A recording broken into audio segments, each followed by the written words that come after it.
Selamat pagi, salam sejahtera Bapak Ibu. Assalamualaikum warahmatullahi wabarakatuh. Waalaikumsalam warahmatullahi wabarakatuh. Baik, hari ini Bapak Ibu kita melaksanakan kegiatan diseminasi budaya positif sekolah. Ya, Bapak mungkin lihat. Berarti ada isu-isu penyebaran Bapak Ibu, isu-isu penyebaran budaya-budaya positif, budaya-budaya positif di sekolah dalam bentuk aksi nyata kegiatan Mobil 14 yang dilaksanakan oleh Ibu Nur Daliana ya, sebagai calon guru penggerak, insya Allah menjadi guru penggerak angkatan 9 Kota Tarakan. Amin. Dan kegiatan-kegiatan ini oleh Ibu Nur Daliana akan dipresentasikan dalam bentuk slide PowerPoint apa-apa saja penerapan dalam budaya-budaya positif yang akan jelas implementasinya kepada sasarannya, mungkin kepada anak didik. Artinya apa? Yang namanya budaya ini kan ada kebiasaan yang membekas yang baik untuk anak-anak. Kebiasaan-kebiasaan itu wujudnya macam-macam. Karena pembelajaran itu kan diawali dari rumah, sekolah, baru masyarakat. Ini yang hampir hilang. Contoh, Bapak Ibu, kebiasaan saling kepada orang tua itu sudah pupus. Dulu waktu kita sekolah masih kecil, ketika kita sekolah kita saling, pulang kita saling kepada orang tua supaya dapat doa dan restu selamat sampai tujuan dan pulang sekolah. Sekarang tidak ada, ini menipis. Kedua, mungkin anak-anak yang hormat kepada orang tua, orang yang lebih tua dari dia atau guru itu juga sudah kebiasaan positif yang sudah hilang. Mungkin ada lagi anak-anak yang kebiasaannya saling kalau lewat di depan orang tua itu tangannya, kalau dulu kan ada pembiasaan semacam apa ya, ada permisi ya, itu sudah hilang. Kita tanamkan di sini mungkin ada rasa positif ya, cinta kepada lingkungan sekolah, kebiasaan positif, membuang sampah, mencoret tinjang, mencoret dinding, meja dan lain-lain. Dia taat atas etik sekolah, dia ikut aturan sekolah, dia berbudaya, dia nanti berkembang dengan kerjasama dan lain-lain. Nah, dalam kesempatan ini nanti akan disampaikan oleh Ibu Nur seperti apa ide-ide ini yang mengajak kepada anak-anak, ide positif ini. Dia menyebarkan isu kepada anak-anak, isu positif untuk ini loh, ayo kita bangkit dengan kegiatan ini. Kita rubah paradigma yang lama itu, kita rubah dengan paradigma pola berpikir yang baru. Kalau dulu pembelajaran berpusat kepada guru ini kan memerintahkan, jadi anak ikut saja kepada guru. Nah sekarang ini tidak, guru yang memberi kebebasan kepada anak-anak untuk bekerja dan bertindak sesuai dengan apa yang dicanangkan dalam kurikulum mereka, sesuai dengan kegiatan pembelajaran.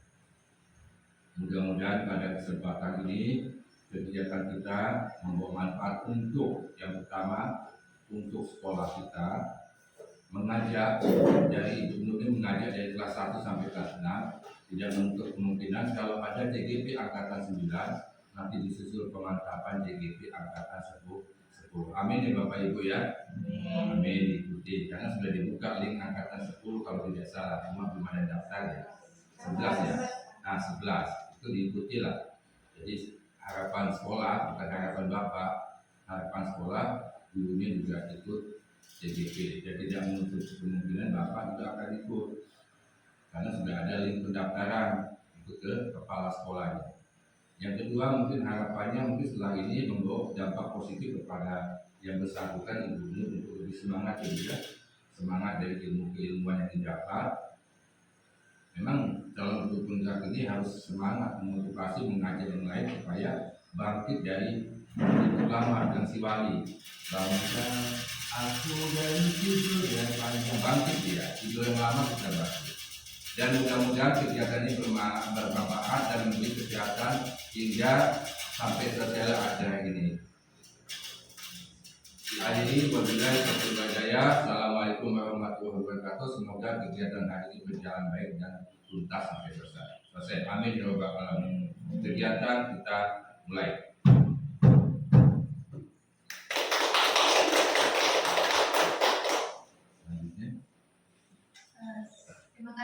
Bapak Suhartoyo SPD atas arahannya.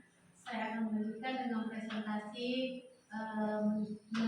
penerapan budaya positif. Oke, selanjutnya Pak. Silakan.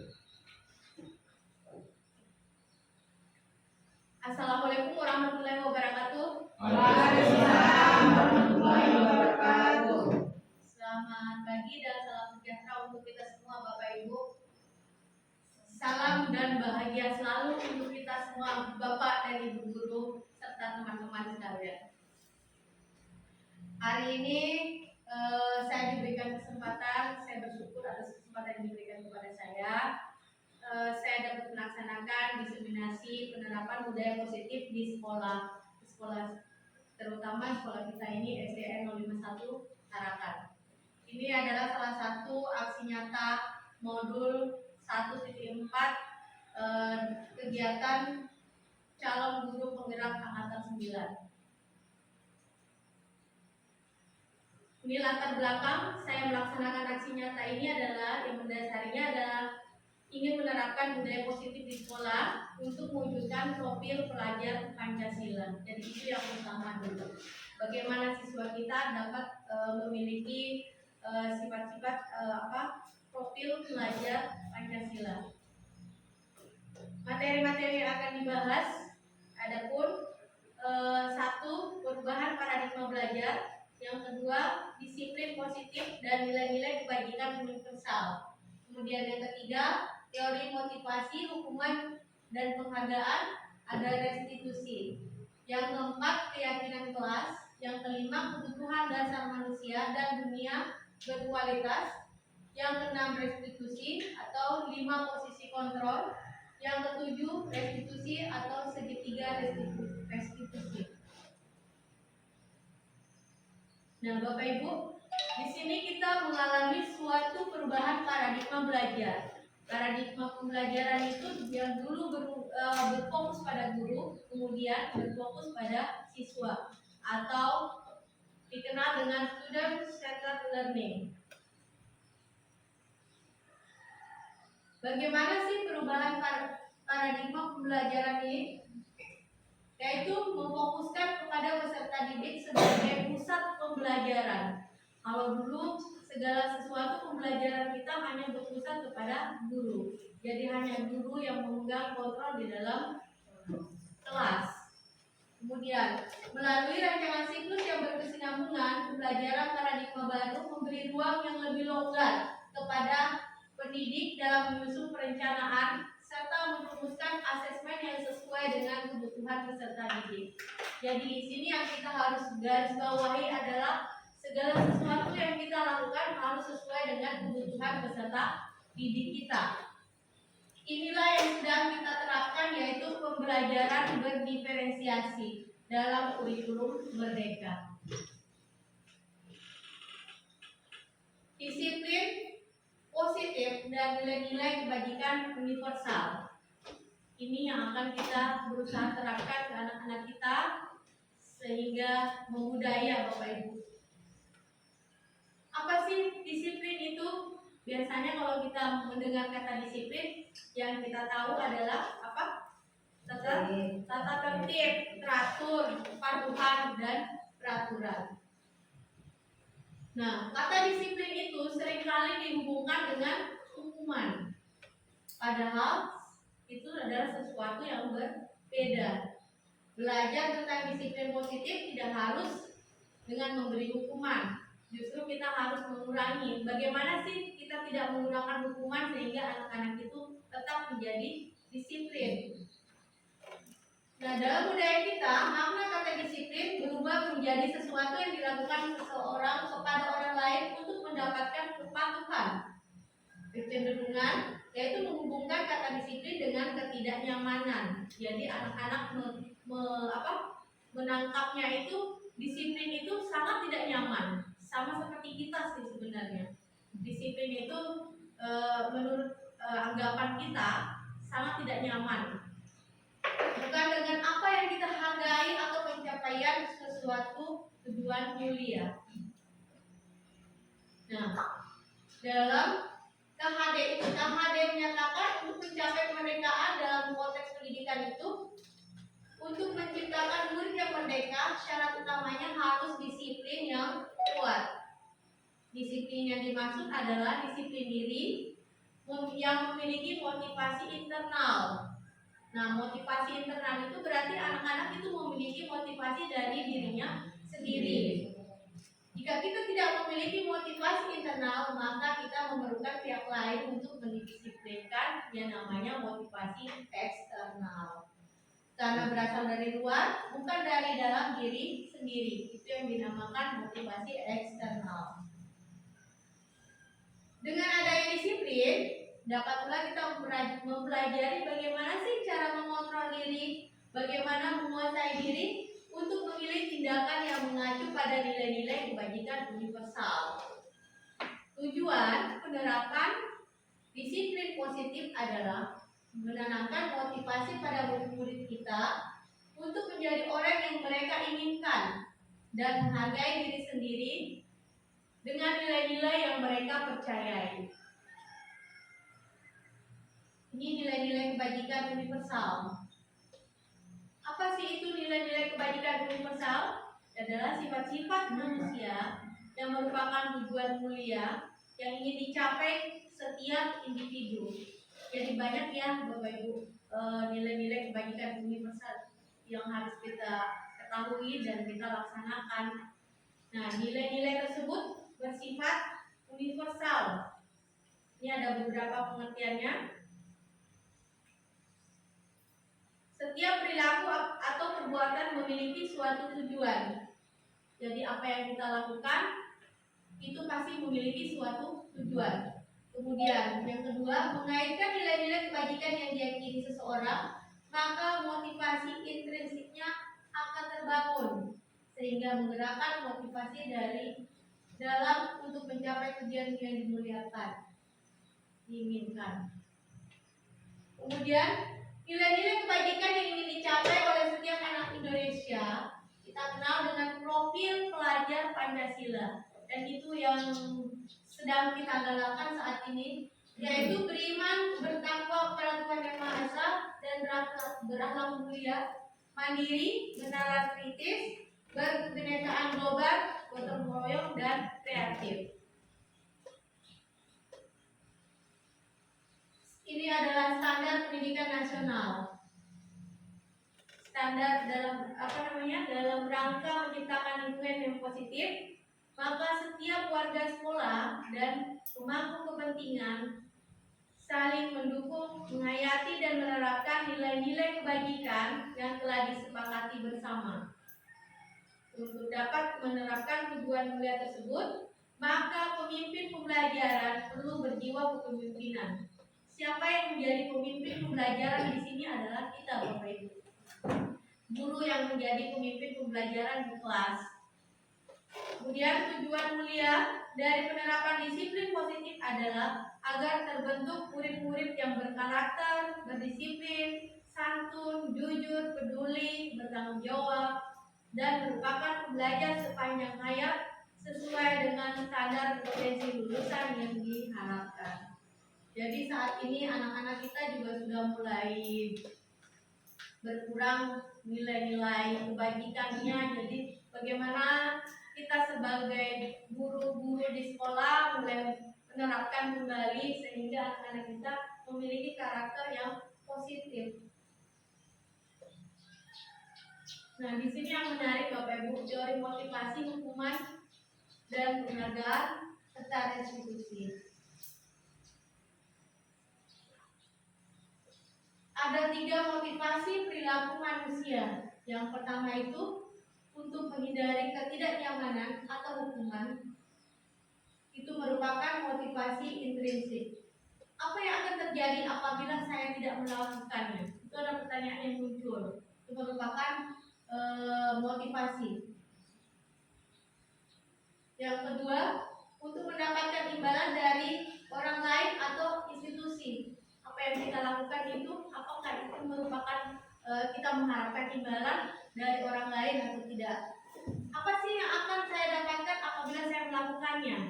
Itu merupakan motivasi ekstrinsik. Kemudian yang ketiga adalah untuk menghargai diri sendiri. Saya akan menjadi orang seperti apa bila saya melakukannya? Itu yang menjadi pertanyaan dalam diri kita sebelum melakukan sesuatu.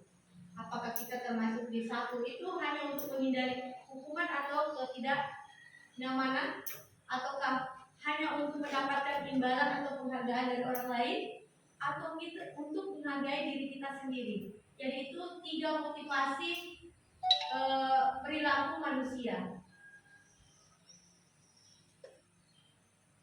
Nah, contohnya seperti ini.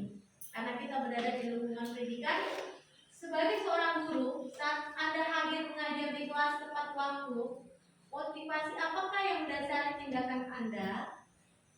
Apakah Anda datang tepat waktu karena tidak ingin ditegur oleh atasan Anda, dan kemudian mendapat surat peringatan, menghindari ketidaknyamanan dan hukuman? Itu motivasinya. Atau Anda ingin mendapatkan pujian dari atasan dan mendapat penghargaan sebagai karyawan atau guru yang berprestasi? Itu dimotivasi yang kedua tadi, mendapatkan imbalan atau penghargaan dari orang lain. Atau Anda ingin menjadi orang yang menghargai waktu, menghargai diri Anda sendiri sebagai teladan bagi murid-murid Anda, karena Anda percaya tindakan Anda sebagai guru dicontoh oleh murid-murid Anda. Ini adalah motivasi menghargai nilai-nilai diri sendiri. Manakah di antara ketiga motivasi itu yang kuat mendasari motivasi kita?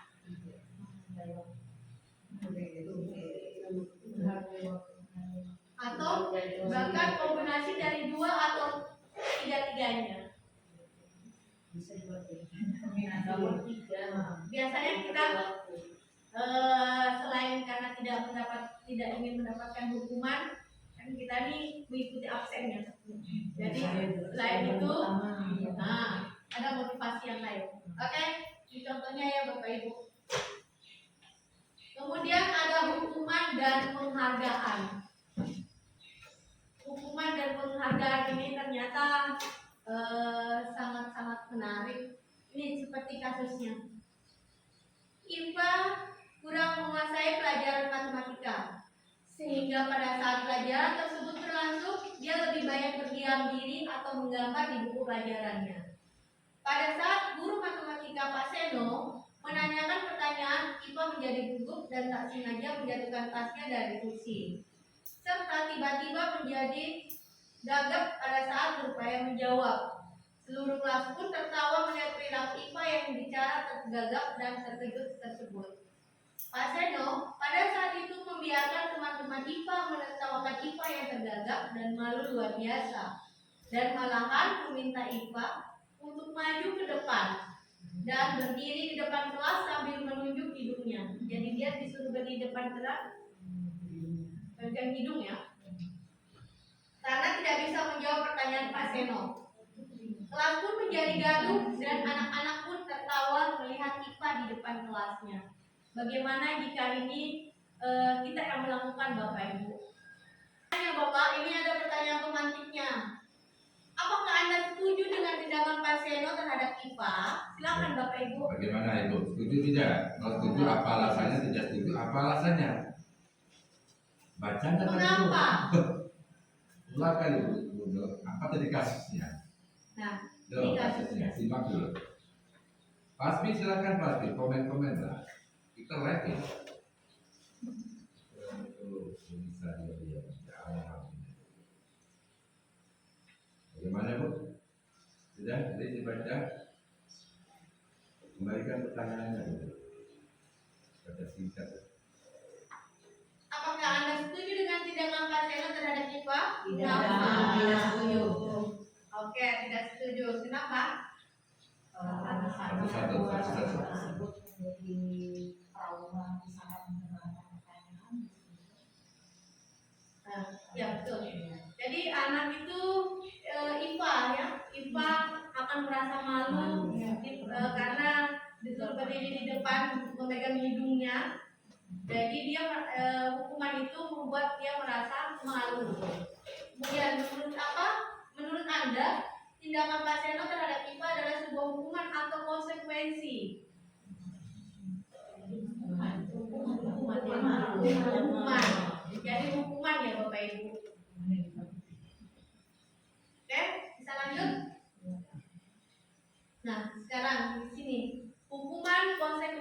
dan restitusi. Perbedaannya Bu. Ada yang bisa menjelaskan Bapak Ibu perbedaan antara hukuman, konsekuensi, dan restitusi? Boleh ya, silakan Bu. Ada dibaca di depan. Silakan Bu Alia. Dibaca Bu. Hukuman apa? Ini harus dijelaskan. Hukuman tadi karena dia melanggar pembelajaran dan dia tidak menyimak pelajaran yang diberikan oleh SMA. Yang lain definisi hukuman atau punishment, ya punishment hukuman. Nanti juga sesuatu yang pelanggaran harus konsekuensinya itu kalau dia melanggar peraturan berarti dia maju ke depan, itu merupakan konsekuensi. Terkait kasus yang tadi dihubungkan nih Pak Sandi Iya. ya. Pak Yohanes, apa komentar? Mungkin ada konsekuensinya kan kalau tidak mendengarkan dan terlibat Silakan Pak Yo. dihukum. Jangan diam-diam aja. Jadi apa perbedaan antara hukuman, konsekuensi, dan restitusi? Kalau hukuman itu seperti apa sih? Konsekuensi itu apa? Dan restitusi itu apa? Nanti yang didapat segera melakukan suatu pelanggaran. Oke, jadi hukuman itu merupakan sesuatu yang kita dapatkan setelah kita melakukan suatu pelanggaran. Kemudian kalau konsekuensi Sudah sepakati tindakan yang dilakukan. Ya, adanya tanggung jawab. Konsekuensi setelah adanya hukuman yang dia perbuat, berarti ada konsekuensi, dia siap bertanggung jawab. Apa yang dia konsekuensi itu? Nah, kalau restitusi, kalau mereka melakukan kesalahan, kita memberikan kesempatan untuk memperbaiki kesalahan mereka. Oke, Bapak Ibu, jadi sudah bisa bedakan yang mana hukuman, konsekuensi, dan restitusi. Kita lanjut. Nah, ini perbandingannya. Identitas gagal hukuman dengan identitas sukses disiplin. Gagal hukuman itu sesuatu yang meyakinkan harus terjadi. Itu adalah hukuman. Identitas gagal hukuman. Tidak nyaman untuk murid atau anak untuk jangka panjang, Bapak Ibu. Perhatikan baik-baik, terlalu banyak hukuman itu sangat mempengaruhi murid kita di masa yang akan datang. Murid atau anak-anak akan tersakiti. Kemudian murid atau anak kita akan membenci peraturan. Kemudian identitas sukses disiplin, konsekuensi, ada restitusi. Konsekuensi itu sesuatu harus terjadi. Kemudian tidak nyaman untuk murid untuk jangka pendek. Murid dibuat tidak nyaman. Kemudian murid atau anak menghormati peraturan. Sedangkan ini kita mengarah ke restitusi. Restitusi merupakan suatu pilihan. Dapat menguatkan murid atau anak dalam jangka panjang. Murid atau anak akan mendapatkan penguatan. Murid atau anak akan menghormati diri dan orang tua atau gurunya. Itu kalau restitusi. Nah ini hukuman negatif, ada hukuman negatif, ada konsekuensi netral, kemudian ada restitusi positif. Nah yang salah satunya itu hukuman negatif. Awas kalau dilakukan lagi ya, nanti awas kamu. Biasanya seperti itu kita teriak ke anak-anak. Atau kita mendorong menyalahkan diri. Kemudian murid atau anak belajar menyembunyikan kesalahan. Karena mereka sering dihukum, akhirnya mereka tertutup takut. Mereka menyembunyikan kesalahan sehingga mereka menjadi tidak jujur. Kemudian mencoba mengontrol anak dengan penguatan negatif atau namanya membayar impas kesalahan. Nah ini ada konsekuensi netral. Lakukan apa yang saya katakan. Biasanya seperti itu sih. Kemudian mendorong kepatuhan. Murid atau anak belajar taat peraturan. Kemudian ada mencoba mengontrol anak dengan penguatan positif. Nah di restitusi positif ini ada hal, apakah hal ini yang sesungguhnya ingin kamu lakukan? Jadi kita mulai bertanya ke anak-anak, Jika mereka melakukan suatu kesalahan, kita mulai bertanya. Kita bertanya terlebih dahulu. Mendorong disiplin positif. Murid atau anak belajar memecahkan masalah. Kemudian anak paham bahwa dirinya sendiri yang pegang kendali. Jadi anak itu akan berubah jika dirinya sendiri yang ingin berubah. Nah ini biasanya hukuman dan penghargaan. Kita biasanya memberikan penghargaan kepada anak-anak kita, terutama jika dia mendapatkan peringkat, biasanya kita berikan penghargaan. Kemudian ternyata penghargaan itu berlaku sama dengan hukuman. Dalam arti meminta atau membujuk seseorang melakukan sesuatu untuk memenuhi suatu tujuan tertentu dari orang yang meminta atau membujuk. Dorongannya eksternal dan akan ada faktor ketergantungan. Nah ini dampak-dampaknya. Pemberian penghargaan, pengaruh jangka pendek dan jangka panjang. Kemudian penghargaan mengurangi ketepatan, penghargaan menghukum, penghargaan tidak efektif, dan penghargaan dapat merusak hubungan. Sampai di sini Bapak Ibu. Ternyata beberapa penghargaan yang kita lakukan itu ternyata ada beberapa pengaruh-pengaruh negatif. Jika misalnya nih penghargaan merusak hubungan, misalnya kita memberikan ke anak itu aja, nanti hubungan kita dengan anak itu jika tidak memberikan hadiah lagi, maka akan mereka nanti menganggap oh ibu sudah tidak sayang lagi atau bagaimana ya, seperti itu contohnya. Kemudian penghargaan menghukum. Kenapa ada penghargaan itu menghukum? Jika kita memberikan penghargaan kepada anak yang peringkat 1, peringkat 2, peringkat 3, nanti menghukum bagi anak-anak yang tidak dapat peringkat. Mereka berpikir, oh ternyata saya tidak memiliki apa-apa untuk jadi hukuman bagi anak-anak yang tidak mendapatkan penghargaan. Oke, lanjut. Nah, dihukum oleh penghargaan Bapak Ibu. Penghargaan menurunkan kualitas. Penghargaan dapat mematikan kreativitas, dan penghargaan dapat mengurangi motivasi intrinsik. Ini tadi Bapak Ibu, perbedaan antara hukuman dan konsekuensi. Tadi sudah membedakan antara hukuman dan konsekuensi.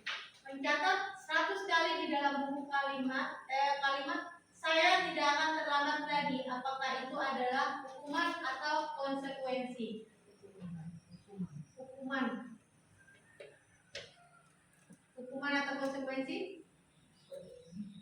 Kemudian lari mengelilingi lapangan basket 2 kali karena terlambat hadir di sekolah. Hukuman atau konsekuensi?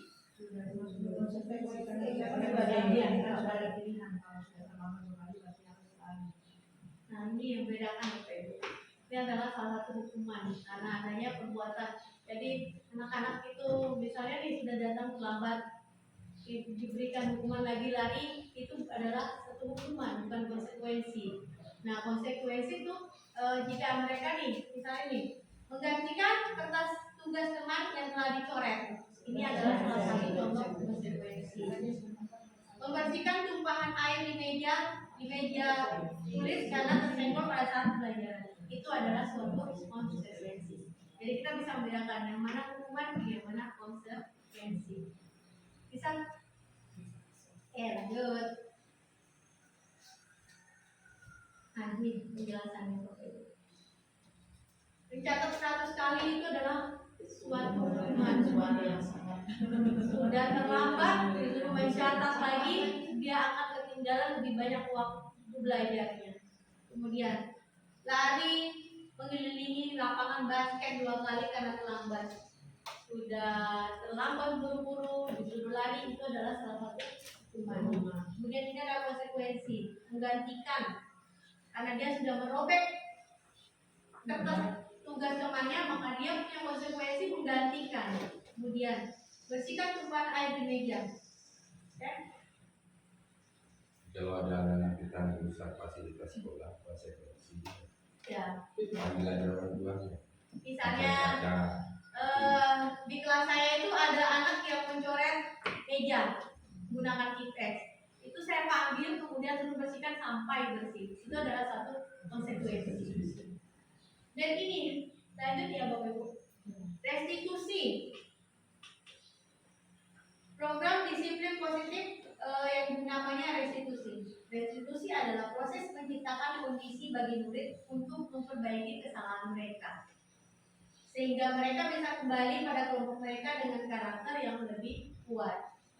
Restitusi merupakan proses kolaborasi yang mengajarkan murid untuk mencari solusi dari masalah mereka dan membantu murid berpikir tentang orang seperti apa yang mereka inginkan dan bagaimana mereka harus memperlakukan orang lain. Di sini kita bisa menggali apa sih, misalnya anak-anak ada yang terlambat, kita tidak langsung memberikan dia hukuman, kamu harus lari di lapangan atau enggak kamu menulis 100 kali, tetapi kita harus silakan masuk kelas, belajar dulu. Setelah selesai belajar baru kita bertanya kepada anak yang terlambat tadi, tanyakan apa sih penyebabnya, kenapa mereka terlambat, apa tawaran yang bisa dia apa solusi yang bisa dia tawarkan sehingga dia bisa mengubah sendiri. Nah, ini ciri-ciri restitusi. Restitusi bukan untuk menebus kesalahan, namun untuk belajar dari sebuah kesalahan. Restitusi memperbaiki kesalahan. Restitusi tawaran bukan paksaan. Jadi anak-anak boleh memilih dengan tawaran yang kita berikan. Restitusi menuntun untuk melihat ke dalam dirinya anak. Kemudian restitusi mencari kebutuhan dasar yang mendasari tindakannya. Restitusi diri adalah cara yang paling baik. Fokus pada karakter bukan tindakan. Restitusi itu adalah menguatkan. Kemudian fokus pada solusi. Restitusi mengembalikan murid yang berbuat salah pada kelompoknya. Jadi di restitusi itu kita mulai memperbaiki, anak-anak mulai mengetahui apa sih yang mereka lakukan, apakah ini salah atau betul. Apa yang mereka tawarkan bisa dilakukan oleh mereka karena mereka sendiri yang menginginkannya. Oke? Nah, ini keyakinan kelas. Saya sudah mencoba kemarin melakukan keyakinan kelas. Kalau kita ketahui itu adalah kesepakatan kelas. Kesepakatan kelas ini kurang lebih dengan keyakinan kelas. Kalau dulu kita mengetahui adanya peraturan kelas atau peraturan di sekolah atau tata tertib sekolah. Sekarang itu di kurikulum Merdeka ini kita digalakkan dengan keyakinan kelas. Keyakinan kelas itu berarti kesepakatan kita bersama antara guru dan murid-murid.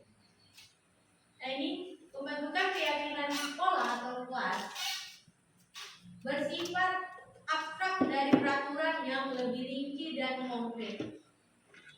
Keyakinan kelas berupa pernyataan-pernyataan universal.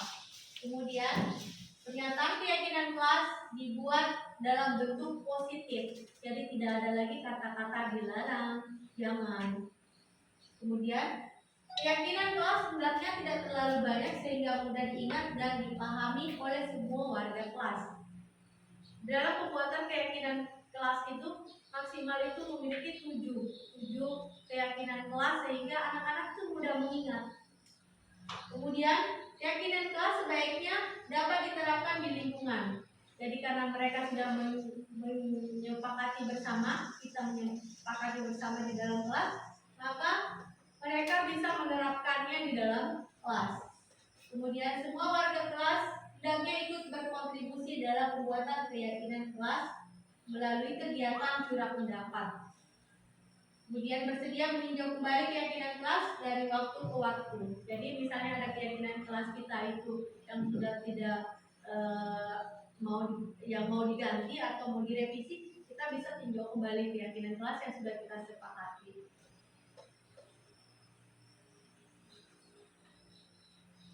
Ini adalah tahapan-tahapannya Bapak Ibu. Yang pertama itu menggali peraturan-peraturan yang perlu disepakati. Jadi di dalam kelas itu nanti kita bersama murid-murid mengarahkan mereka mencari peraturan-peraturan yang supaya mereka bisa merasa nyaman di dalam kelas. Silakan mereka tulis berapapun peraturan-peraturannya, nanti kita kumpulkan, kemudian kita kelompokkan. Kemudian setelah itu mengubah peraturan yang sudah dibuat dengan kalimat positif. Biasanya mereka itu kan ada kata tidak boleh ribut di dalam kelas. Nah itu kita ubah menjadi kalimat positif. Misalnya tidak boleh ribut itu apa Bapak Ibu? Diubah menjadi kalimat-kalimat positif. Tidak boleh menggunakan kata tidak boleh menggunakan kata jangan. Sebaiknya tidak ribut. sebaiknya Masih ada. menjaga kelas menjadi bersih. Supaya tidak terlambat datang ke sekolah berarti datang ke sekolah tepat waktu. Nah, seperti itu ya. Jadi kalimat positif itu negatif itu kita ubah menjadi kalimat positif. Jadi di kelas itu nanti tidak ada lagi kata-kata yang kita dengar tuh tidak boleh berlari di koridor sekolah, tapi berjalanlah di teras sekolah. Tidak boleh mencoret dinding, Nulis di buku aja. menulis di buku saja. Tidak boleh berteriak, berbicaralah ya sopan. Itu Bapak Ibu. Bagaimana sekolah kita ini nanti tidak ada teriakan-teriakan nyari. Kemudian menyarikan peraturan-peraturan yang sudah dibuat menjadi kita kan mengarah ke sekolah ramah anak Bapak Ibu. Peraturan-peraturan yang sudah dibuat menjadi nilai kebajikan. Jadi peraturan-peraturan tadi kita sandingkan dengan nilai-nilai kebajikan universal. Tahu Bapak Ibu kebajikan universal itu apa saja? Banyak, kesopanan, keindahan, semua yang baik-baik itu. Kemudian kegiatan pendalaman keyakinan kelas tampak seperti atau tidak seperti. Kemudian yang kelima, kegiatan pendalaman keyakinan kelas, tugas saya dan tugas kamu. Ini tahapannya ya. Ini tugas saya, tugas kamu, tugas guru, tugas murid. Guru dan tugasnya. Guru tugasnya mengajar. Murid tugasnya belajar. Guru tugasnya mendidik. Murid tugasnya mencoba. Guru tugasnya menjawab pertanyaan. Murid tugasnya menghasilkan yang terbaik dari diri. Guru tugasnya memberikan nilai. Murid tugasnya bertanya jika tidak paham. Guru tugasnya mengatur kelas. Murid tugasnya mengikuti peraturan. Di sini peraturan berarti keyakinan kelas ya. Menegakkan peraturan kelas, menjalankan keyakinan kelas. Kemudian guru menjalankan keyakinan kelas sama ya.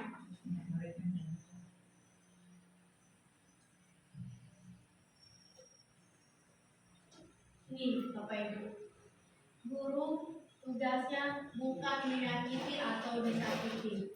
Jadi terkadang kita melakukan sesuatu itu dari bahasa, tidak perlu menyakiti itu dalam bentuk fisik, tetapi dari verbal kita juga sudah dapat menyakiti anak-anak. Memaksa kamu belajar. Jadi guru tugasnya bukan memaksa kamu untuk belajar. Kemudian merapikan barang-barang murid. Guru tugasnya bukan menyiapkan makanan atau barang-barang alat tulis. Murid tugasnya bukan menyakiti atau disakiti. Murid tugasnya bukan mengeluh. Murid tugasnya bukan merusak barang pribadi atau orang lain. Kemudian murid tugasnya bukan memutuskan untuk teman kamu.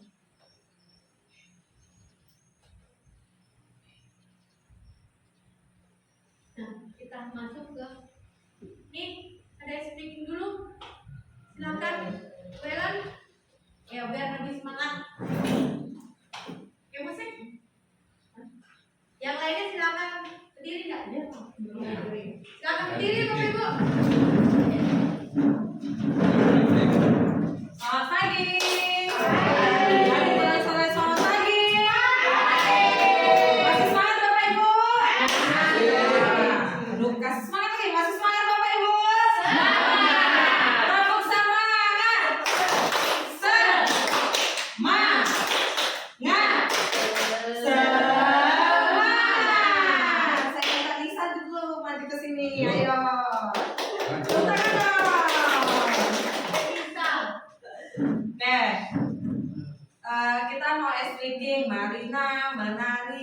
atas menara. Jadi gayanya seperti ini ya Bapak Ibu ya. Marina tunjukkan ke saya, berarti ke Bapak ke diri Bapak Ibu. Terus menari ya, menari seperti ini.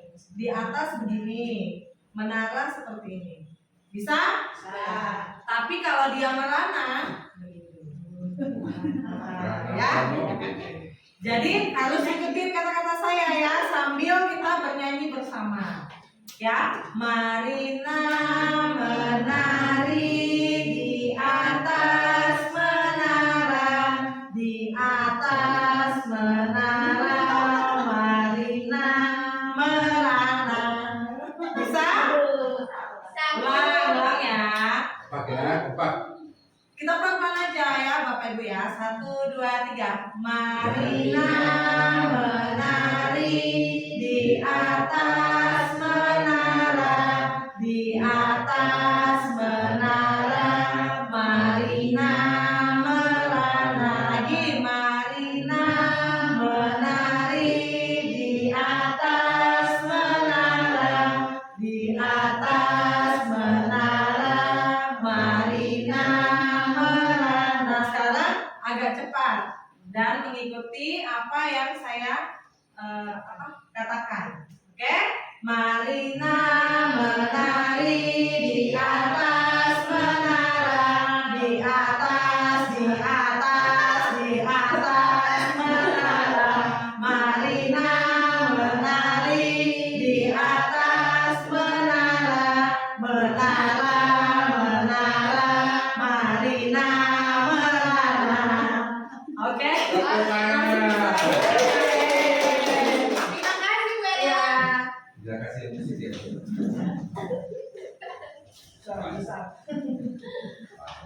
Oke Bapak Ibu, terima kasih Bu Ella atas ice breaking-nya.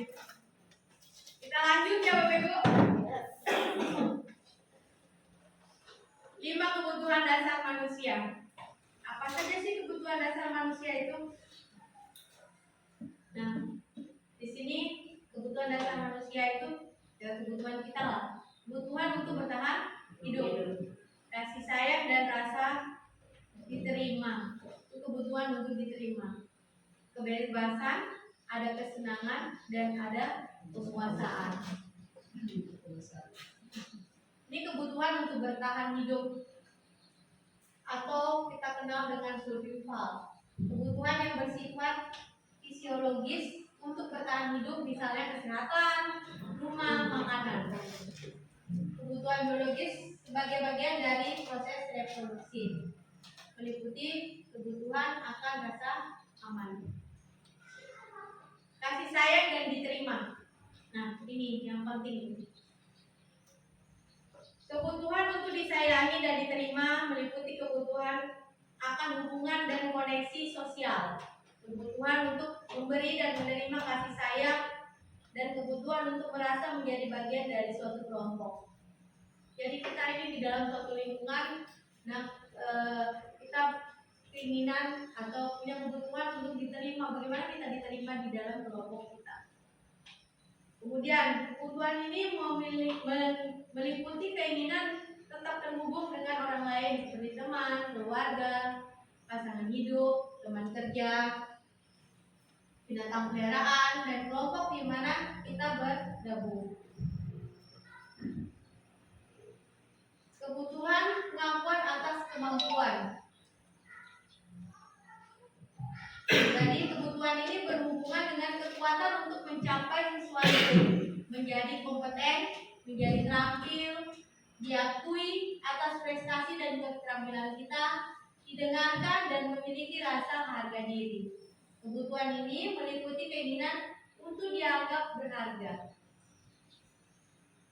Kebebasan ini mungkin kebutuhan yang sangat kita inginkan. Kebutuhan ini meliputi kebutuhan kemandirian, otonomi, memiliki pilihan, dan mampu mengendalikan arah hidup seseorang. Anak-anak dengan kebutuhan kebebasan yang tinggi menginginkan pilihan. Mereka perlu banyak bergerak, suka mencoba, tidak terlalu terpengaruh pada orang lain, dan senang mencoba hal-hal baru. Kebebasan di sini bukan bebas bebasnya ya, tetapi bebas yang bertanggung jawab. Kemudian kesenangan, kebutuhan untuk merasa senang. Jadi kita sangat memiliki kebutuhan untuk merasa senang. Kebutuhan ini untuk mencari kesenangan, bermain dan tertawa. Bayangkan hidup tanpa kenikmatan apapun tetap menyedihkan. Nah,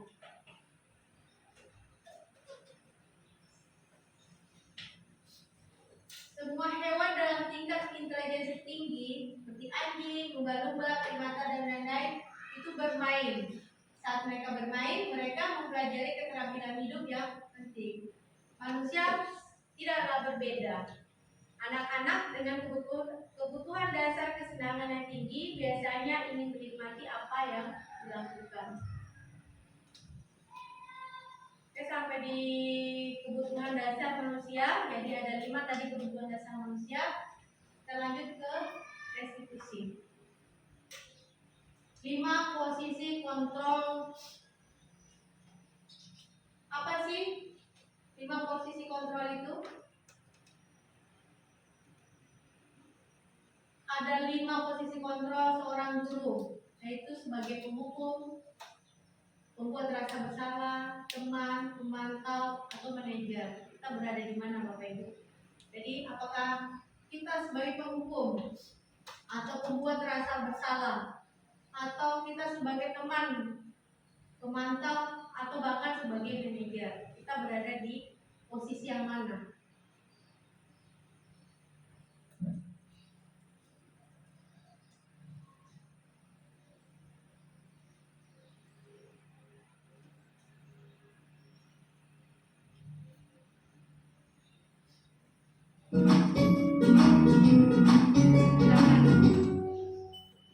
Salam bahagia Ibu dan Bapak Guru hebat.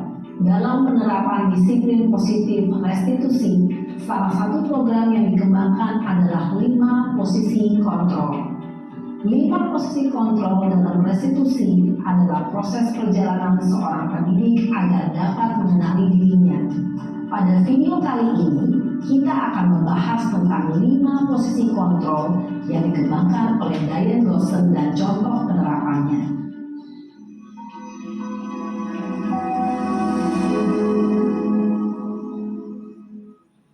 5 posisi kontrol itu adalah 1. Posisi penghukum, 2. Posisi pembuat rasa bersalah, 3. Posisi teman, 4. Posisi pemantau atau monitor, dan 5. Posisi manajer.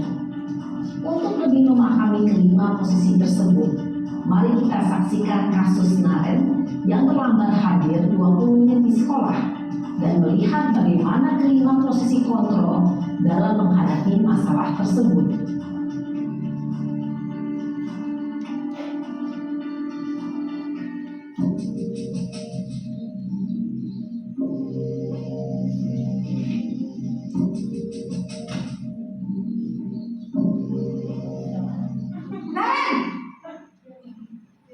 Sini kamu. Selamat pagi Bu. Selalu terlambat. Kamu deh pasti terlambat. Maaf Bu, saya Apa? Apa coba? Alasan kamu apa lagi? Kapan sih kamu tidak terlambat? Malas sekali ya kamu jadi anak. saya Dasar pemalas. Gak kapok-kapok sih kamu. Sudah berapa kali terlambat? Sana, kamu keliling lapangan basket 2 kali. kenapa saya harus keliling lapangan basket Bu? Kenapa? Kamu melawan ibu. Berani-beraninya jawab. Sudah terlambat, masih berani jawab pula. Sekarang, keliling lapangan basket 5 kali sekalian. Biar kapok. Cepat. Pergi sana ke lapangan basket. Posisi penghukum biasanya berbicara dengan nada tinggi, menghardik, menunjuk-nunjuk, menyakiti, dan menyindir. Hukuman bisa berupa fisik maupun psikis. Ibu dan Bapak Guru hebat, Dampak yang terjadi pada murid ketika guru berada pada posisi penghukum adalah murid cenderung akan memberontak, bahkan menyimpan dendam.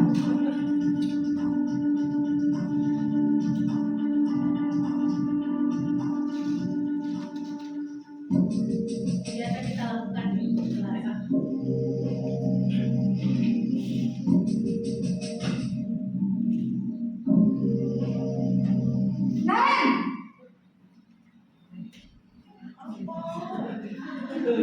Selamat pagi Bu. Naren, kamu kenapa terlambat lagi, nak? Ya Tuhan, Naren, kamu senang ya bikin ibu susah ya? Kalau kamu terlambat lagi, nanti ibu yang ditegur bapak kepala sekolah, nak. Disangka ibu tidak bisa membina kamu. Ini membuat Duh, gimana ini? Maaf Bu.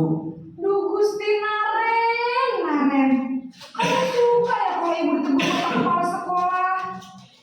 Terus, sekarang ibu harus tulis apa ini di buku absen? Ini kamu sudah sering terlambat loh. Ibu harus apa coba? Maaf Bu. Maaf sekali. Ya sudah, lain kali jangan bikin ibu susah lagi ya nak ya. Ibu tidak akan kuat lagi kalau kamu begini terus. Bisa jantungan kalau ibu ditegur bapak kepala sekolah. Sana cepat ke kelas. Maaf ya Bu. Maaf sekali. Posisi pembuat rasa bersalah berbicara dengan nada tenang, cenderung lembut, namun kata-kata yang diutarakan membuat murid merasa menjadi orang yang gagal, memandang buruk dirinya sendiri, merasa tidak berharga, dan tidak sanggup membahagiakan orang lain. Ketika guru mengambil posisi pembuat rasa bersalah, murid akan menganggap dirinya yang bersalah dan ia akan menyimpan emosi negatif tersebut di dalam dirinya.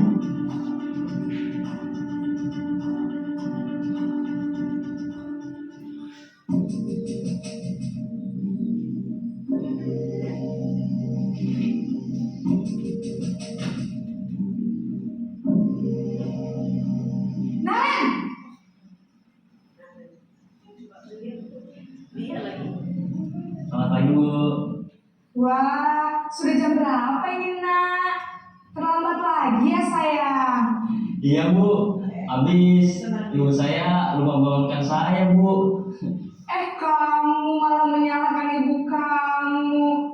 Kamu bukannya anak yang larinya paling kencang. Kok terlambat sih? Iya Bu. Saya memang terlambat bangun tadi. Jadi biarpun saya lari kencang, tetap gak kekejar Bu.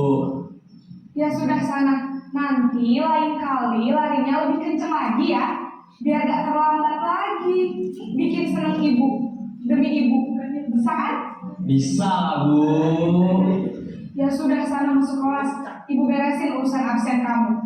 Kamu ini ada-ada saja. Dalam posisi teman, guru berbicara dengan nada suara ramah, akrab, cenderung bersenda gurau untuk menjaga suasana tetap santai. Murid akan merasa senang, aman, dan akrab dengan guru. Identitas yang tercipta adalah identitas sukses atau berhasil. Namun, perlu diingat, karena ini masih dorongan eksternal, maka ada faktor ketergantungan dari murid kepada orang tertentu. Di sini guru absennya, sehingga di lain waktu murid bisa berperilaku baik, namun hanya kepada orang-orang tertentu saja.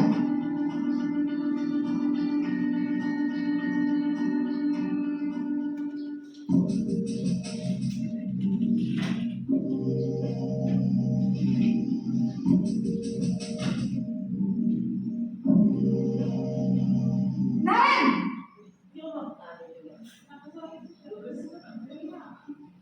Selamat pagi Bu. Naren, apa peraturan sekolah kita tentang jam berapa kita harus masuk sekolah, nak? Kita harus di sekolah jam 7 Bu. Iya betul, sekarang sudah jam 7.20. Naren sudah tahu konsekuensinya jika terlambat hadir. Paham Bu. Saya harus tinggal kelas pas jam istirahat selama 20 menit. Ya benar, konsekuensinya demikian. Jadi nanti jam 9.30 pas istirahat, kamu harus tinggal di kelas, kerjakan tugas tambahan untuk ketertinggalan kamu, ya? Baik Bu. Posisi pemantau mengandalkan penghitungan atau data untuk mengontrol murid. Guru mengarahkan murid berdasarkan peraturan dan konsekuensi.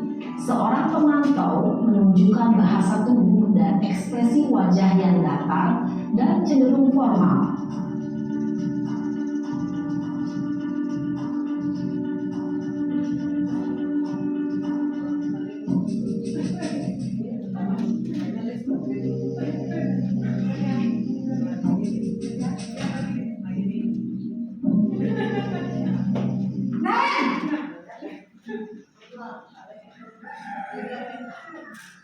Selamat pagi Bu. Selamat pagi Naren. Maaf Bu, saya terlambat. Iya, sekolah masuknya jam 7, sekarang sudah jam 7.20. Jadi sekarang bagaimana ini Naren? Maaf Bu, saya lupa setel alarm saya semalam. Baiklah, menurut kamu, keyakinan sekolah yang mana yang perlu kamu tingkatkan? Menghargai diri sendiri dan orang lain mungkin ya Bu. Setuju. Jadi, apakah Naren meyakini prinsip saling menghormati tersebut? Iya Bu, saya meyakininya. Apakah Naren bersedia memperbaiki masalah keterlambatan ini? Bersedia Bu. Bagaimana kamu akan perbaiki masalah keterlambatan ini? Saya akan coba untuk tidak lupa menyetel alarm saya Bu. Baik, kalau Naren lupa menyetel alarm di rumah, ada orang yang kira-kira bisa bantu mengingatkan tidak? Ada Bu, kata saya, Kak Emma. Ada lagi selain Kak Emma? Selain Kak Emma, ada ibu saya. Baik, jadi yang mengingatkan Naren adalah Kak Emma dan ibu kamu ya? Kira-kira akan mulai start alarm kapan nih Naren? Setelah pulang sekolah, akan segera saya lakukan. Baik, jadi Naren akan setel alarm untuk bangun besok pagi dan akan diingatkan oleh kakak dan ibunda Naren ya. Ada lagi yang mungkin perlu dilakukan Naren agar tidak terlambat bangun lagi? Tidak ada Bu. Baik Naren, terima kasih untuk kerjasama kamu. Sekarang kamu perlu kembali ke kelas untuk belajar. Baik Bu, terima kasih. Posisi manajer adalah posisi kontrol yang disarankan untuk membimbing murid memiliki sikap disiplin yang positif, yaitu murid yang mandiri, bertanggung jawab, dan dapat memecahkan masalah. Tujuan dari posisi ini adalah agar murid dapat berefleksi atas tindakannya. Guru akan dengan tulus memberikan pertanyaan-pertanyaan bermakna, sehingga membuat murid dapat belajar dari kesalahannya dan mencari sebuah solusi untuk menyelesaikannya. Ibu dan Bapak guru hebat, setelah mengamati adegan kelima posisi kontrol tadi, kira-kira posisi mana yang paling ideal? Posisi mana yang dapat menunjang motivasi intrinsik murid? Ya, tentu posisi manajer. Posisi ini memang posisi ideal yang ingin dituju setiap pendidik. Pada posisi inilah, guru dapat menerapkan disiplin positif yang berpihak pada murid, yang memerdekakan murid. Perjalanan seorang pendidik tentunya tidak mudah untuk sampai pada posisi seorang manajer. Namun, tujuan kita pasti, yaitu menciptakan murid-murid yang mandiri, merdeka, dan bertanggung jawab. Semoga penggambaran 5 posisi kontrol yang telah diperlihatkan ini dapat menjadi ajang refleksi bagi kita semua, agar dapat terus mengasah dan menerapkan disiplin positif yang memerdekakan murid. Mari terus berlatih dan bersemangat. Selamat menerapkan. Salam dan bahagia Ibu dan Bapak guru hebat.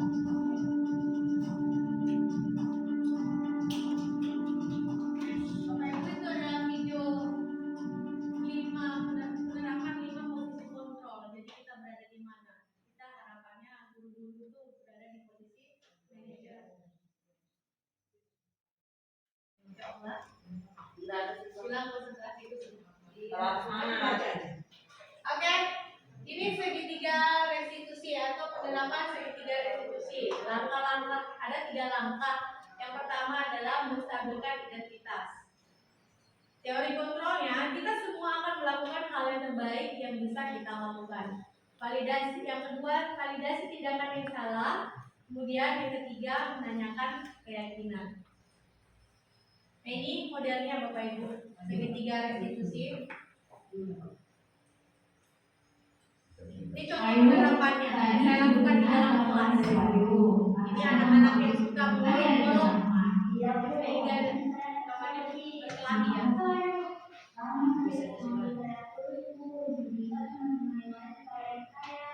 Begitu, wajar kalau kamu kesana sana. Jika ibu berada di posisi kamu, ibu juga pasti berbuat hal yang sama. Lalu apa yang membantu dan menggerakkan? Saya kalau marah, saya mengumpulkan. Dari paparan yang disampaikan, ada yang ingin ditanyakan atau mau disampaikan, atau ada hal-hal yang dari rangkaian materi yang kurang jelas yang disampaikan, atau ada permasalahan yang ada di kelas yang ingin dicurhatkan hari ini, silakan Bapak Ibu. Bu Alidia, silakan. Oh iya Pak, saya. Terima kasih. Perkenalkan nama Ibu siapa Bu? Oh, Jadi Bu. nama saya Alidia. Nah, Silakan, ini Bu. pertanyaan saya keluar dari materi, tidak apa-apa Bu. Oh, silakan. Nah, ini saya perhatikan anak-anak itu memakai pakaian atau seragam sekolah tidak sesuai dengan waktunya. Nah, contohnya tadi hari Kamis seharusnya anak-anak itu pakaian batik putih, tapi kenyataannya dia pakaiannya batik merah. Nah, seperti apa untuk mengatasi supaya anak tersebut memakai baju sesuai dengan aturan yang berlaku di sekolah. Ya, silakan Bu. Oke, terima kasih Bu. Intinya mengenai anak yang menggunakan seragam tidak sesuai jadwalnya ya. Misalnya hari Kamis itu menggunakan pakaian batik, kemudian bawahannya itu kan biasanya warna putih ya, tapi mereka menggunakan rok warna merah. Jadi yang pertama kita lakukan itu kita panggil dulu ke anak. Jadi misalnya kita perhatikan nih, apakah anak itu saja yang melakukannya. Itu sudah kita ke keyakinan sekolah ya, karena sudah melanggar keyakinan sekolah karena skalanya sudah besar gitu. Jadi kita perhatikan dulu anak-anak siapa saja sih yang sering menggunakan seragam seperti itu. Kemudian kita panggil. Kita boleh 1 orang, 2 orang dengan pelanggaran yang sama. Misalnya sama-sama nih, ada 2 orang atau 3 orang, kita bisa panggil secara bersama-sama gitu. Jadi kita tanyakan dulu, kenapa sih mereka tidak menggunakan rok putih? Apakah mereka itu tidak memiliki, tidak mau membeli, atau memang tidak mampu membeli? Jadi setelah kita tahu, agar kita bisa mengatasinya. Misalnya mereka, apakah kita tanya lagi, apakah mereka mampu membeli atau tidak? Apakah mereka mampu menyediakan atau tidak? Nanti kita konfirmasi lagi ke orang tua mereka. Jika memang mereka tidak mampu membeli, biasanya sih ada anak-anak yang punya lebih, itu yang biasa dibagikan ke anak-anak yang tidak punya gitu. Sehingga sama-sama sih anak-anak kita semua menggunakan seragam yang sama, jadi kelihatan lebih rapi dan tertib gitu. Gimana Bu? Mana Bu Alidia? Oke. Pahami? Setuju ya? Iya. Setuju ya? Sepakat ya? Oke. Bagaimana? Ada lagi Ibu yang lain? Satu aja. Oke, Bapak Ibu, setelah sesi tanya jawab ini ada sesi terakhir kita yaitu refleksi setelah mengikuti kegiatan. Silakan Bapak Ibu, ini ada 2 pertanyaan. Apa manfaat yang Bapak Ibu peroleh pada kegiatan ini? Yang kedua itu, apa rencana tindak lanjut setelah mengikuti kegiatan ini? Baik, untuk Silakan kegiatan refleksi mungkin bisa disampaikan 2 sama orang Ibu perwakilan. Sam tadi, silakan Bu. Silakan berdiri. Jadi, Bu. Baik. Manfaat yang saya peroleh pada kegiatan ini, tadi kan beberapa video sudah diputar. Di situ kita melihat bahwa permasalahan-permasalahan yang terjadi. Jadi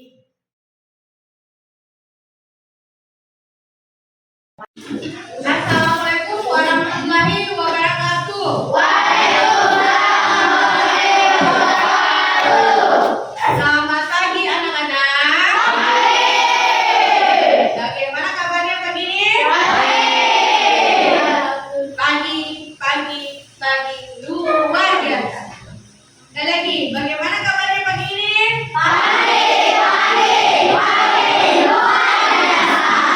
Pagi-pagi itu harus semangat. Masih ingat tepung apa?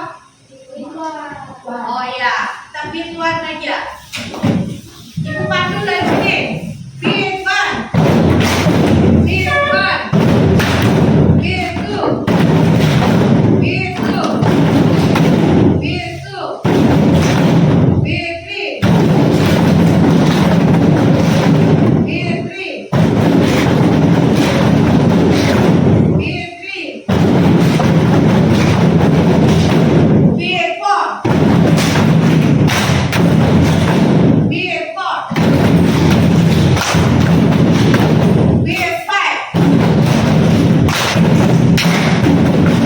Oke, tepuk tangan untuk kita semua.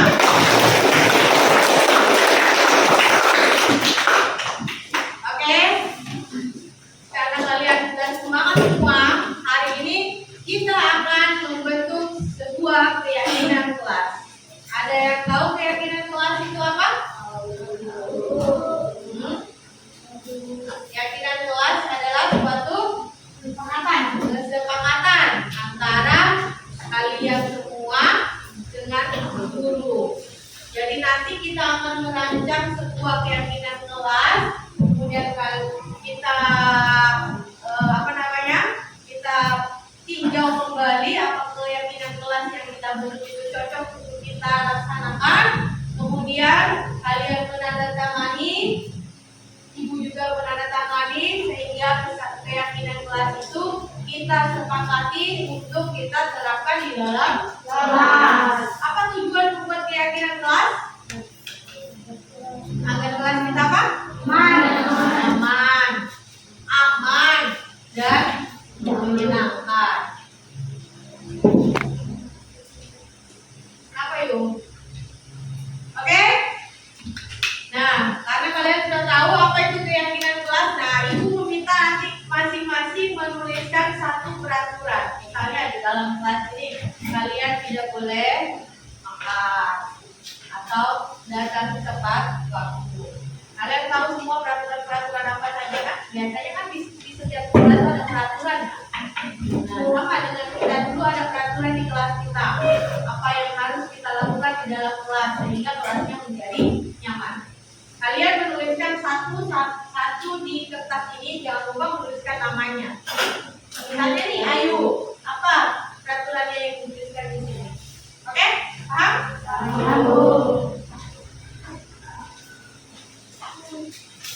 Kemudian satu orang. Ditanya kembalikan ke ibu. Itu mana?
Menjaga kebersihan ingin tenang dan nyaman. Menjaga kebersihan.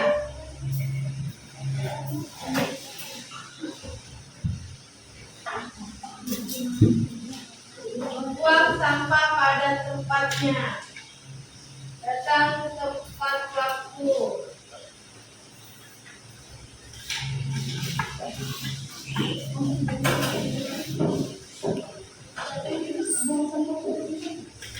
Datang tepat waktu. Ini kita kelompokkan ya. Bajunya harus rapi. Saling menghargai. Membuang sampah pada tempatnya. Tidak boleh datang terlambat. Nih. Senang saat belajar. Ini satu kelompok nih. Bajunya harus rapi.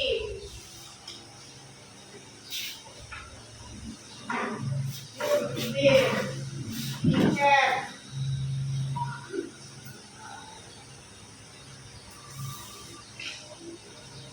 Tidak ngacau. Buang sampah pada tempatnya. Menghormati teman.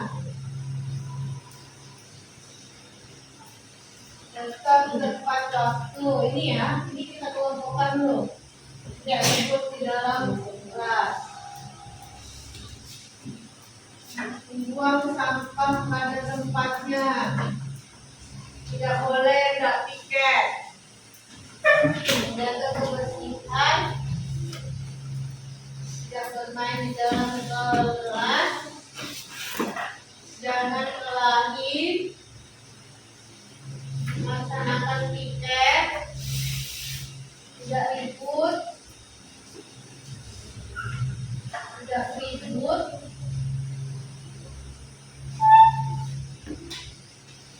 Siapa? Ini siapa yang di atas? Tidak saling mengejek. Tenang saat belajar. Tenang saat belajar. Tidak saling mengejek.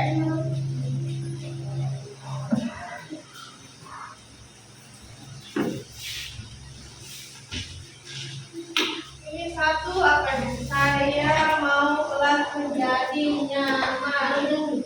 Nyaman.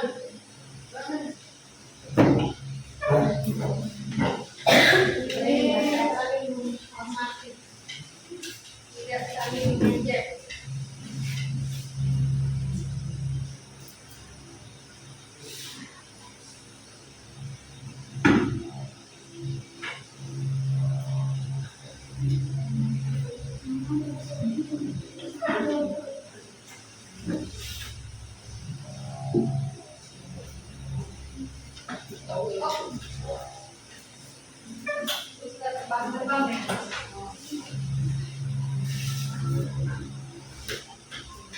Nah, sekarang ini sudah ibu kelompok Matikan ini dulu ya. Lalu bincang. Masih ada satu.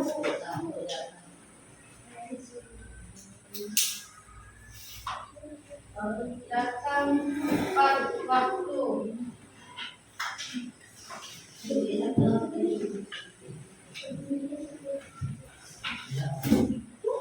Bajunya harus rapi. Nah, ini kalau dibuat seperti ini sudah dikelompok-kelompokkan. Nah, kemudian kita akan mengubah yang kata-kata negatif kita ubah menjadi kalimat yang positif.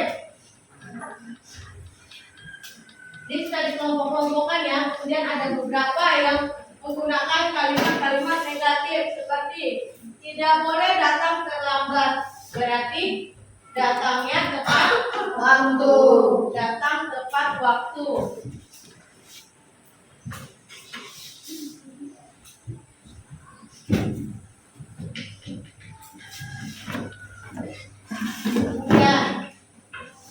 Ini sama, datang tepat waktu. Kemudian tidak boleh datang terlambat lagi, oke? Sama ya. Datang tepat waktu ke sekolah dan berpakaian rapi. Datang tepat waktu. Kemudian kedua, berpakaian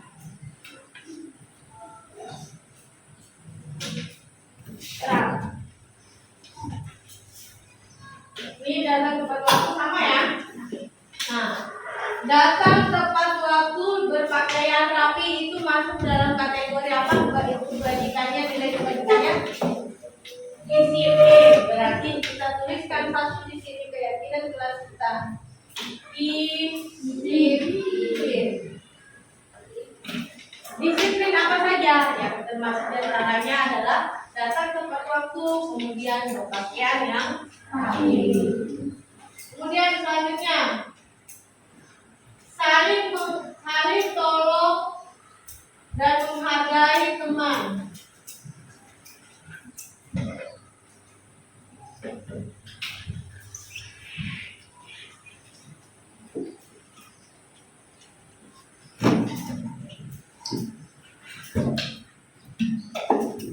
Saling tolong dan menghargai teman.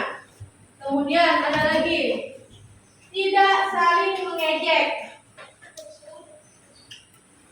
Kalau tidak saling mengejek itu bahasa positifnya apa? Saling menghormati. Nah ini ada sudah ya, saling menghargai ya. Tidak saling mengejek berarti saling menghargai. Ada lagi, tidak bermain di dalam kelas. Tidak bermain di dalam kelas berarti apa? Kalimat positifnya senang saat belajar. Tidak bermain di dalam kelas. Bermain di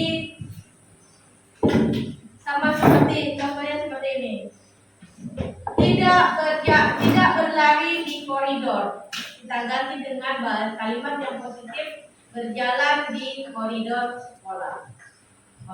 Tidak bermain di dalam kelas berarti belajar ya di dalam kelas. Ini kita ganti. Belajar di dalam kelas masuk kategori apa?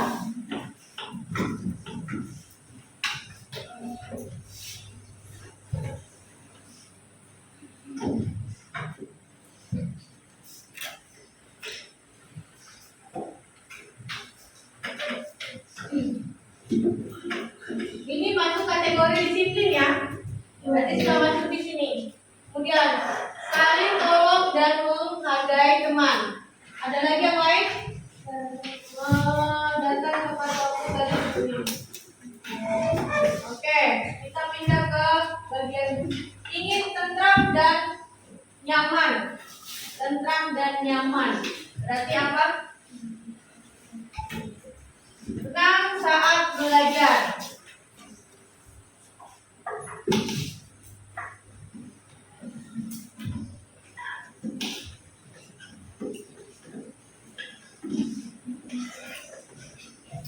Kemudian tenang saat belajar.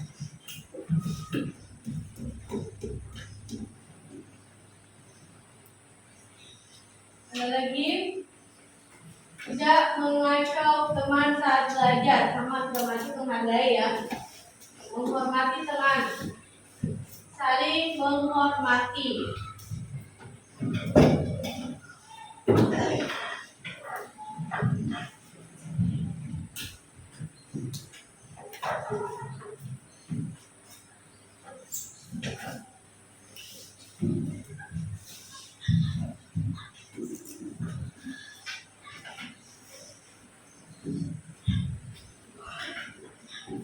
Jangan kelahi. Tidak ribut di dalam kelas, sama dengan tenang saat belajar. Tidak beribut ini sama. Oke? Keyakinan kelasnya yang mana kita ambil? Disiplin. Itu saling menghormati antar teman.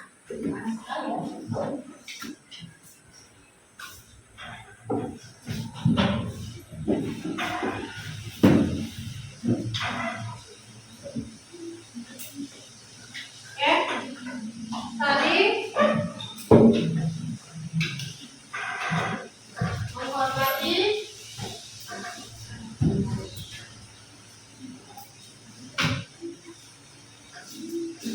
antar teman. Kemudian belajar di dalam kelas itu sudah masuk di disiplin ya. Selanjutnya ini lagi membuang sampah pada tempatnya.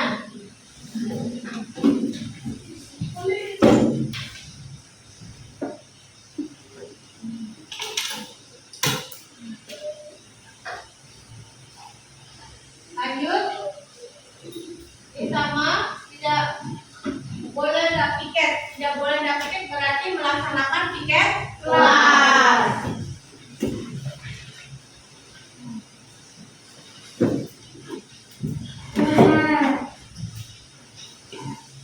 Melaksanakan piket kelas. Terus harus menjaga kebersihan. Menjaga kebersihan. Berarti di sini tambahkan menjaga kebersihan kelas.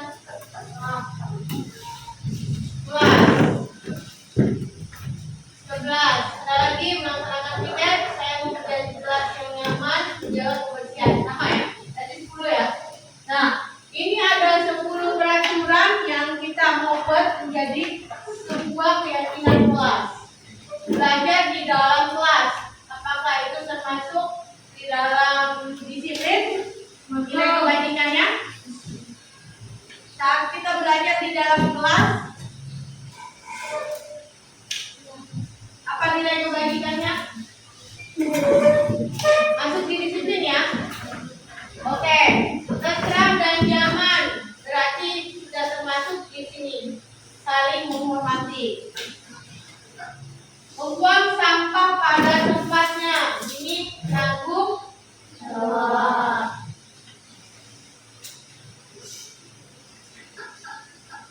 Melaksanakan piket kelas. Tanggung jawab. Menjaga kebersihan kelas. Tanggung jawab. Ini Tarakan 28 Oktober 2022 ya? Oke, itu dulu. MR. Inisial aja. Ayo kata yuk.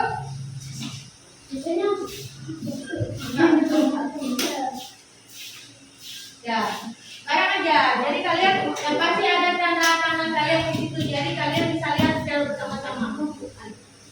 Bisa kalian semua kan ke depan? Oke. Jadi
jangan lupa.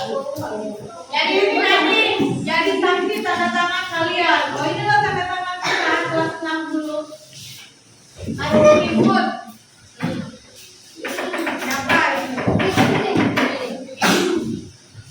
Melempar temannya mengganggu keyakinan kelas ya. Berarti melanggar keyakinan kelas yaitu apa? Saling menghormati antar teman. Yuk.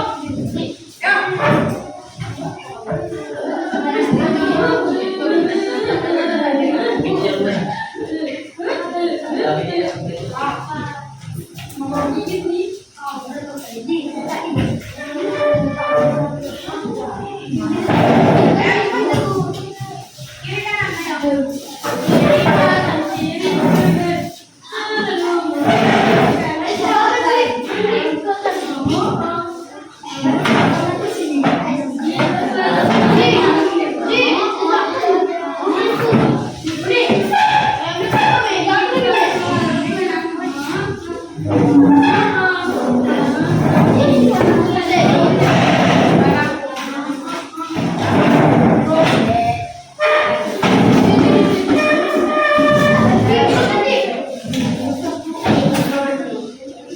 Setelah itu nanti kita akan berfoto memperlihatkan keyakinan kelas kita di sini. Jadi fotonya kita nanti setelah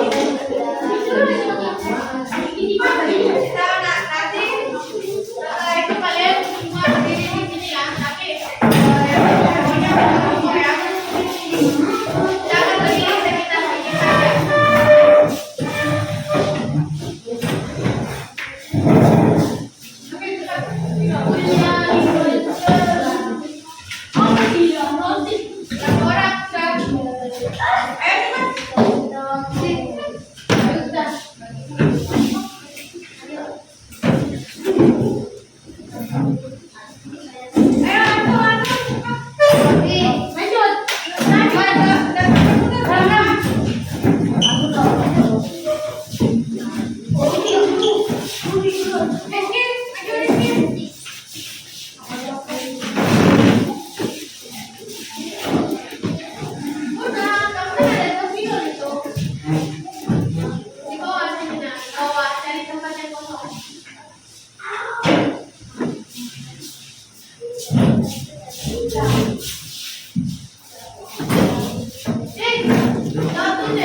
Jadi keyakinan kelas kita sudah disepakati bersama. Jadi seperti ini. Ini adalah 4 keyakinan kelas yang kita sepakati. Dan setelah kita sepakati, berarti kalian sudah mulai menerapkannya di dalam kelas kita. Ya, jika akan melakukan apa namanya? Berarti kalian melanggar itu keyakinan kelas yang telah kalian sepakati sendiri. Paham ya? Ini sudah ditandatangani dan akan dilaksanakan. Sekarang Assalamualaikum warahmatullahi wabarakatuh. Perkenalkan nama saya Dinda Sutana Putri. Saya senang membuat keyakinan kelas dan semoga kedepannya bisa lebih baik lagi.